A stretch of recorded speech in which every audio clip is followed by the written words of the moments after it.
신바람 사연 아파트. 오늘의 사연 시작하겠습니다. 안녕하세요.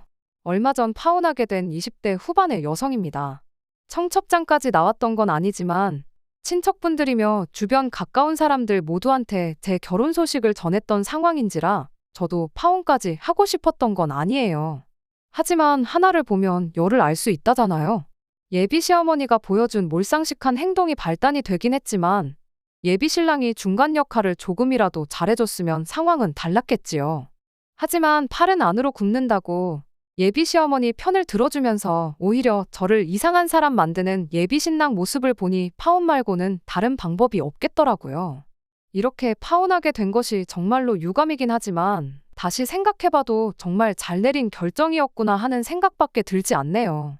예비 신랑, 그러니까 남자친구와 처음 만나게 된 건 회사 선배가 주선해준 소개 자리에서였습니다. 당시 제가 입사한 지 얼마 되지 않았던 시기였다 보니 거절하기 약간 애매한 부분이 있었어요. 좋게 돌려 말해서 거절을 했는데 끈덕지게 달라붙어서 한 번만 나가달라고 계속 부탁을 해오는 선배를 보니 어떻게 나가보지 않을 수가 없겠더라고요. 그래서 결국 소개 자리에 나가게 되었었죠. 그때 남자친구를 처음 만났던 거고요. 왜 그렇게 선배가 저한테 끈덕지게 한 번만 나가보라고 부탁을 했는지는 당시 남자친구를 만나보니 딱 알겠더라고요. 남자친구는 제 회사 선배의 절친한 친구였어요. 과거에 회식 자리에서 단체로 사진을 찍었던 적이 있는데 그 사진을 회사 선배 친구인 남자친구가 우연찮게 보게 되었고 그때부터 집요하게 저를 소개해달라고 부탁을 했었답니다. 10번 찍어 안 넘어가는 나무가 없다는데 당시 연애에 큰 흥미가 없었던 저도 끈덕지게 연락해오던 남자친구를 무시할 수는 없었어요. 직장 선배도 중간에서 노력을 많이 하기도 했었고요. 그렇게 결국 인연이 닿아서 남자친구와는 연애를 시작하게 되었죠. 2년간의 연애 후 남자친구의 청혼에 제가 결혼을 결심하게 되었던 만큼 연애하는 동안은 저에게 참 잘해주던 사람이었어요. 별 쓸데없는 걸 가지고 제 속을 썩이는 일도 없었고 이 사람이라면 평생 내 편에 서주겠구나 하는 확신이 있었죠. 먼저 결혼해서 가정을 꾸리고 살고 있던 저랑 정말 친한 친구가 있었는데 그 친구가 조건 보고 결혼하는 것도 좋지만 저를 많이 좋아해주는 사람하고 결혼하는 게 행복으로 가는 지름길이라는 조언을 해줬던 게 한몫했던 것도 있었고요. 아무튼 그렇게 남자친구와 결혼을 약속하게 되었습니다. 연애하는 동안은 예비 시어머니라는 사람을 겪을 일이 전혀 없었다 보니 정말 저도 조만간 가정을 꾸리고 행복한 결혼 생활을 시작하겠구나 하는 생각뿐이었습니다. 하지만 예비 시어머니께 처음 인사를 드리러 갔을 때 제 생각보다 결혼이라는 게 훨씬 더 힘든 일이겠구나 하는 느낌을 지울 수가 없었어요. 첫인상부터가 정말 대단하신 분이셨거든요. 처음 인사드리러 갈 때 빈손으로 갈 수는 없으니 여러모로 고민을 많이 했습니다.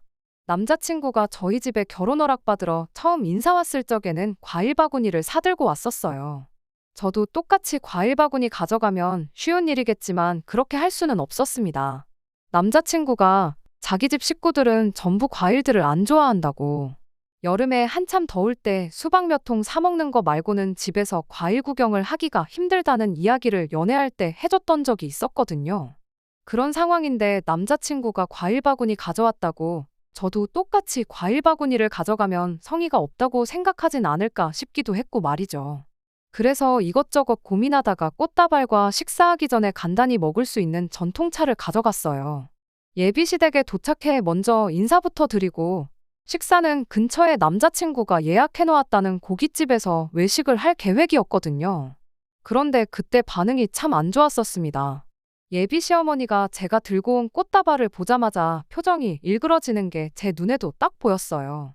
뭘 이런 걸 다 사왔냐며 제가 사온 꽃다발을 받아들으셨는데 식탁 위에다가 대충 집어 던져놓고는 다른 한쪽 손에 들려있던 쇼핑백을 흘긋흘긋 보시는 게 저거 말고 뭐 다른 건 없느냐고 물어보는 눈치였죠. 그래서 제가 이건 전통차라고 하고 쇼핑백을 건네드렸는데 거기서도 실망한 표정이 역력했습니다. 제가 다 죄스러운 느낌을 받을 정도로 말이죠. 그리고 역시나 예비 시어머니가 그때부터 제가 센스가 없다느니 어쩌니 하면서 눈치를 주기 시작하더라고요. 세상에 꽃 선물보다 쓸모없는 선물이 없다느니 어쩌느니 하시면서 꽃은 뭐 먹을 수도 없고 금방 시들어서 되팔 수도 없는 거 모르냐며 다음부터는 뭐 사올 때 돈이 되는 걸로 사오라고 하시더군요. 정 고르기가 힘들면 차라리 현금 봉투만한 선물이 또 없다고 하면서요. 저도 차라리 현금을 드렸으면 고민 안 해도 되고 편했을 거예요. 그런데 제가 암만 결혼하기로 했고 결혼 허락받으러 간 자리기도 했지만 아직 이 집의 며느리가 된 것도 아닌데 다짜고짜 용돈 봉투를 건네드리는 것도 이상하잖아요. 그리고 아무리 제가 준비한 게 마음에 안 들었어도 사람을 앞에다 두고 그렇게 무안을 주시니 솔직히 마음이 상했습니다. 제가 사온 전통차를 두고도 뭐 보리차만도 못한 걸 사왔느냐며 계속해서 현금 봉투 노래를 불렀습니다. 하지만 그게 다가 아니었죠. 남자친구도 괜히 지금 인사드리고 대화 나눠봤자 좋은 이야기 나올 게 없다는 판단이었는지 이야기는 나중에 나누고 배고프니까 식사부터 하러 가자고 분위기를 전환시키려고 하더라고요. 저도 바늘방석에 앉아서 어머님이 현금 타령하는 거 듣는 거보단 그게 낫다는 생각이 들었어요. 그런데 예비 시어머니도 참 어떤 의미로 대단하시더라고요. 거기다 대고 한다는 소리가 글쎄 뭐 돈 아깝게 고깃집까지 가서 고기를 먹냐고 집에 있는 거 차려줄 테니까 밥 먹고 가고 외식할 돈 있으면 그 돈을 차라리 당신한테 주랍니다. 선물이 시원찮네 어쩌네 그런 이야기는 안 하셨지만 그 이야기의 연장선이나 마찬가지였죠. 내 기분 잡쳤으니 돈으로 풀어달라 시위하는 거나 마찬가지였어요. 집밥이라고 뭐 대단한 거 해주신 것도 아니고 냉장고에 있는 밑반찬들 반찬통 그대로 꺼내주시고 그나마 예비 며느리 왔다고 생색이나 내시려는 듯 고등어 한 마리 구워주셨습니다. 그 와중에도 저 못 먹게 하려고 그러셨던 건지 식사하는 내내 고등어 살만 발라내서 남자친구 밥 위에다가 올려주시는데 제가 꽃다발 한 번 사왔다고 이런 대우까지 받아야 하나 싶은 생각이 다 들더라고요. 집에 돌아가는 길 남자친구가 바래다 주겠다며 따라 나왔는데 정말 파혼 이야기가 목구멍 끝까지 차올랐습니다. 지금 돌이켜 생각해보면 그냥 그때 파혼했었다면 그 후로 2달 정도나마 시간 낭비는 하지 않았을 텐데 싶네요. 그때 파혼을 안 했던 이유는 남자친구도 자기 어머니가 저한테 큰 실수하신 거고 잘못하셨다는 걸 바로 인정했기 때문입니다. 거기서 자기가 중간 역할을 제대로 못한 것도 저한테 빌듯이 사과를 해왔고 다음부터 2번 다시 어머님이 저한테 그렇게 막대하지 못하게 자기가 잘한다고 약속까지 했기 때문이에요.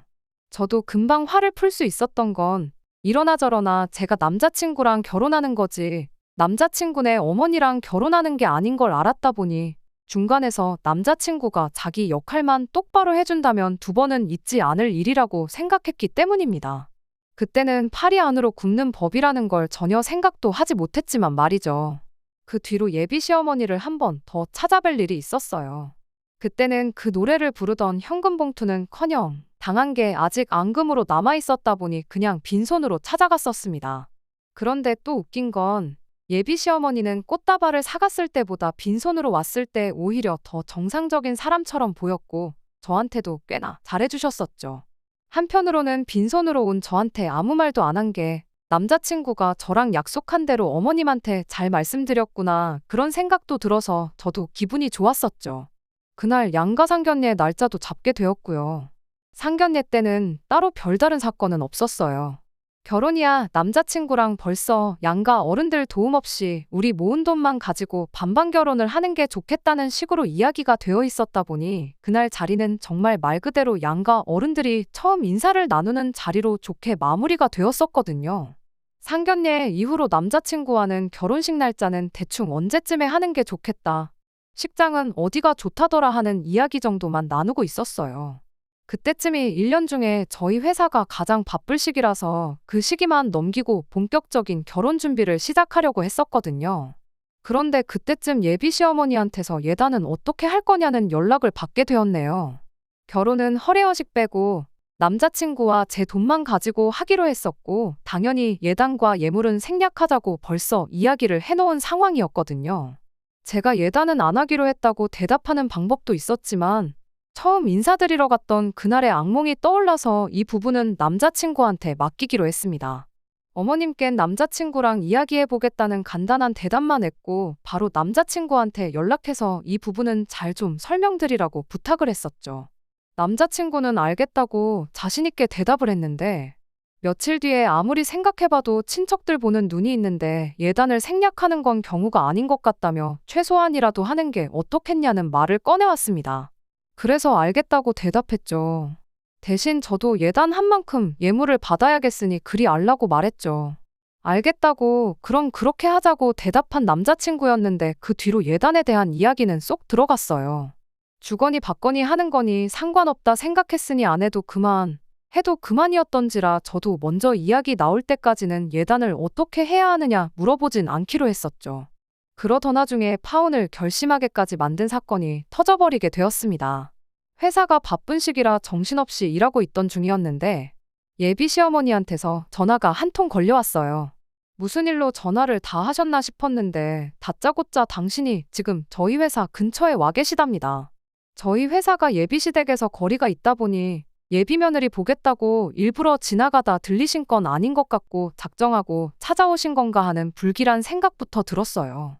원래는 야근을 해야 했는데 상황이다 보니 회사에 양해를 구하고 저 먼저 정시에 퇴근을 하게 되었죠. 예비 시어머니가 저를 기다리고 있었을 근처 카페로 갔는데 세상에 카페 밖에서 저를 기다리고 계셨어요.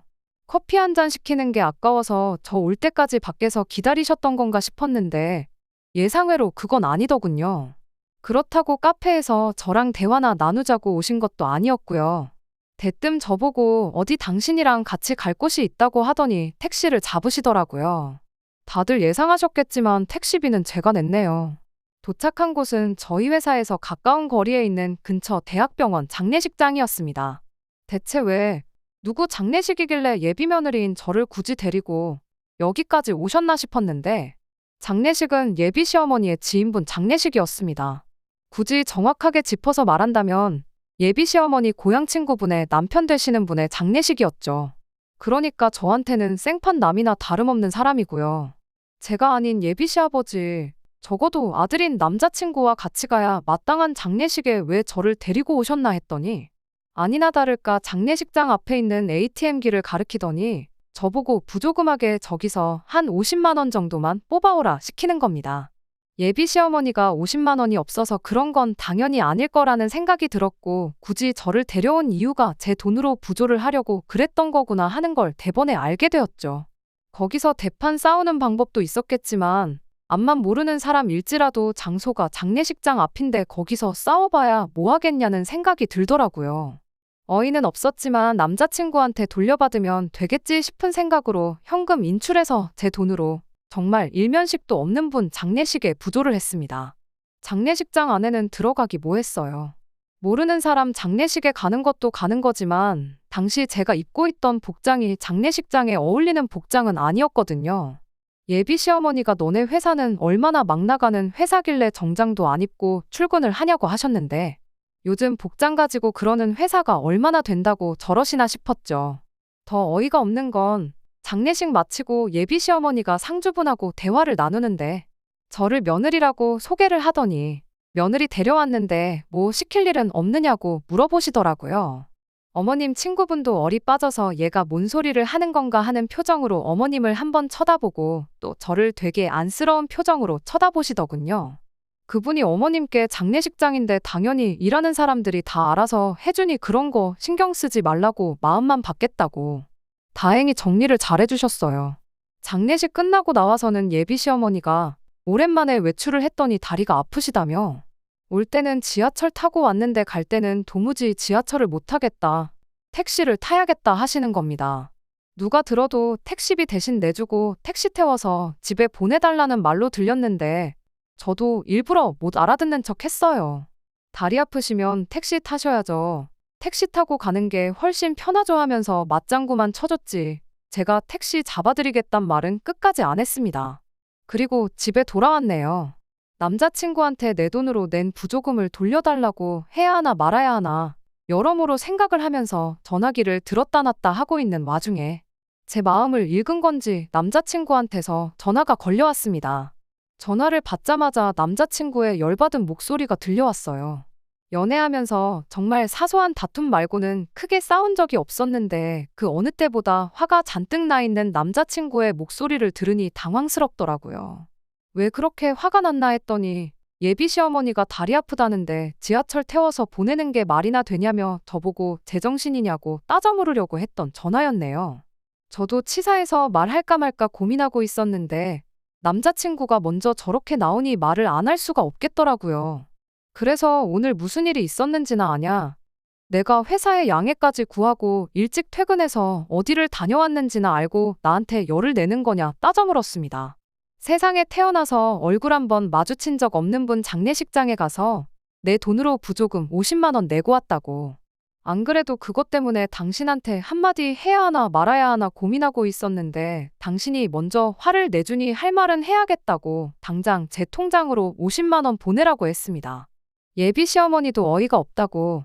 어떻게 당신 친구분 배우자 장례식장에서 예비 며느리 돈으로 부조를 할 생각을 하실 수 있냐고 같이 따졌죠. 처음 인사드리러 간 날부터 해서 무조건 제 편이 되어주겠다. 앞으로 중간 역할 잘하겠다던 남자친구는 온데간데 없고 가족이라고 눈에 불을 켜고 어머님 편을 들더군요. 어차피 너랑 나랑 결혼하면 시댁 경조사는 당연히 참석해야 되는 거 아니겠냐고. 너는 그깟 50만 원 부조하고 온 게 아까워서 복수하겠다고 다리 아파서 힘들어하시는 예비 시어머니 택시 한 번 안 태워주고 그 사람 미어터지는 시간에 지하철을 태워보냈어야 했냐며 성질을 부리는 겁니다. 그 말을 듣자마자 이미 제 머릿속에는 파혼이라는 카드밖에 떠오르지 않았어요. 처음 인사드린 날에 참고 넘어갔다고 해서 두 번째, 세 번째도 참아야 하는 법은 없잖아요? 남자친구한테 딱 잘라서 말했습니다.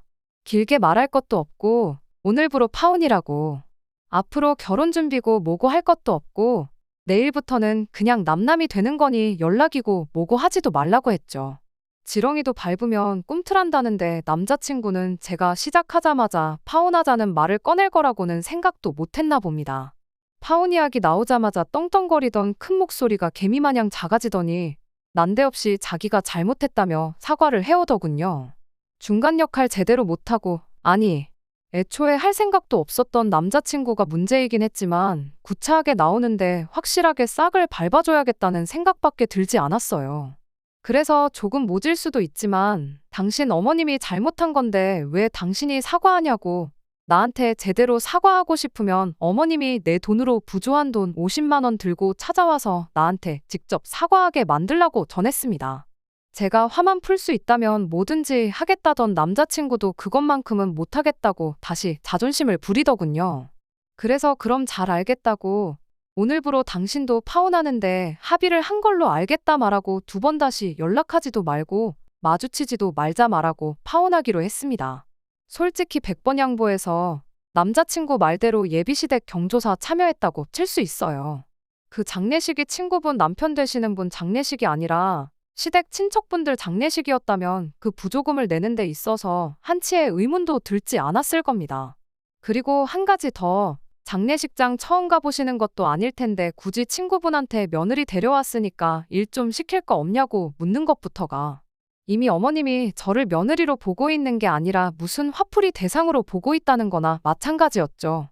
파혼한 뒤에 저 혼자 생각한 것이긴 하지만 처음 만났을 때 꽃 선물이 마음에 안 들어서 그랬던 건 둘째치더라도 예단 이야기 나왔을 때 내가 예단 해간 만큼 똑같이 예물 받아내겠다고 한 말에 빈정이 잔뜩 상해서 저랬던 게 아닌가 싶어요.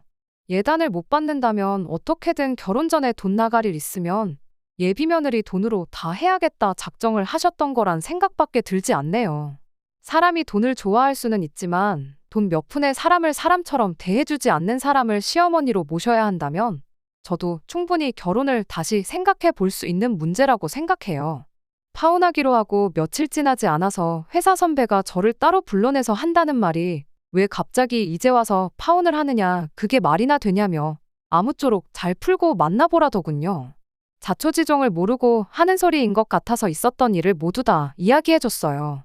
꽃 선물 이야기부터 해서 지인분 장례식 부조금 내 돈으로 내게 만든 것까지 말이죠. 그 말을 듣더니 회사 선배가 아연실색을 하더군요. 학창시절부터 남자친구와 계속 중마고우로 지내온 선배였는데 이런 일이 있었단 사실을 듣고는 남자친구가 정말 다시 모인다고 하더라고요.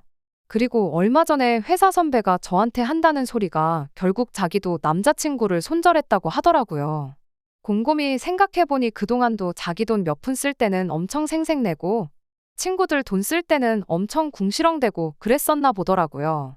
그 말 들으니 남자친구도 결국 예비 시어머니랑 다를 바가 없이 똑같은 사람이었구나 싶었고 파혼을 정말 잘 결정했구나 하는 생각이 들었네요. 결국 제 결혼은 쫑나고 말았고 부조금으로 들어간 50만 원은 돌려받지 못했네요.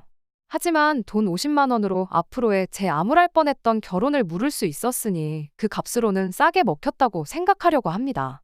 이제 20대 후반인데 저한테 남은 시간은 아직도 한참 많으니까 말이에요. 끝까지 들어주셔서 감사합니다.